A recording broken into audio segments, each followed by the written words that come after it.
Medical కాలేజీల విషయంలో కూడా మీరు వచ్చి 100 డేస్ కూడా కంప్లీట్ కాలేదు. అంటే లాస్ట్ గవర్నమెంట్లో తీసుకొచ్చిన మెడికల్ కాలేజీలు ఆగిపోతున్నాయి. తర్వాత మెడికల్ సీట్స్ అన్ని ఆయన కోల్పోయే ఇచ్చిన పరిస్థితి. జీవో ఒకసారి చదువుకోమనండి. ఆయన ఒక జీవో ఇచ్చాడు, ఆయన ముఖాన్ని తగిలిస్తా రాష్ట్రాన్ని తిప్పేదానికి.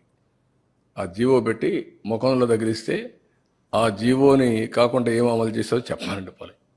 నేను స్ట్రైట్ కోసం అంటే ఆయన బాడీకి గట్టేసి తిప్పుతాం ఆ జీవోని.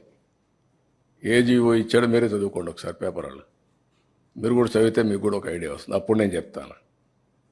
ఇలాంటి నేరస్తులకి నేను చెప్పేది ఏంటంటే, బాబాయిని చంపి నారాసుర రక్త చరిత్ర పెట్టేసి తప్పించుకోవాలని ప్రయత్నం చేస్తే అన్నిటిని జరగవు. ఎన్ని తప్పుడు పనులన్నీ చేసి వేరే వాళ్ళ మీద దోసేయాలనుకుంటే జరగవు. ఆ రోజులు అయిపోయినాయి.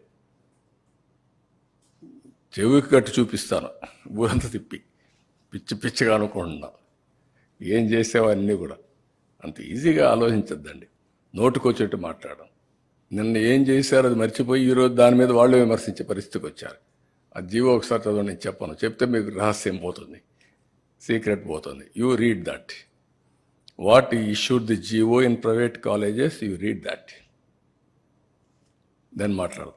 పబ్లిక్లోకి పర్టికులర్గా ప్రభుత్వం మీద ఒక నెగిటివ్ ప్రచారం తీసుకెళ్లే ప్రయత్నం. నేను కాదా, నువ్వు చదువయ్యా, చదువు. నేనని కదా సార్, అంటే ప్రభుత్వం పైన మీరు కష్టకాలంలో క్రైసిస్ నుంచి నేనేమంటానంటే, అంత ఇరిటేట్ అయిపోవాల్సిన పనిలే వీళ్ళ గురించి. ఇరిటేట్ అయిపోతే వచ్చేది కూడా ఏం లేదు. వీళ్ళు చెల్లని కాసులు ఇవే చేస్తారు. నేరస్తులు ఏమంటారు, ఇదే చేస్తూ ఉంటారు. మీరు గుర్తుపెట్టుకోవాల్సింది, ప్రజాహితం కోసం కొంతమంది పనిచేస్తే ప్రజలకు ద్రోహం చేయడానికి కొంతమంది పనిచేస్తూ ఉంటారు.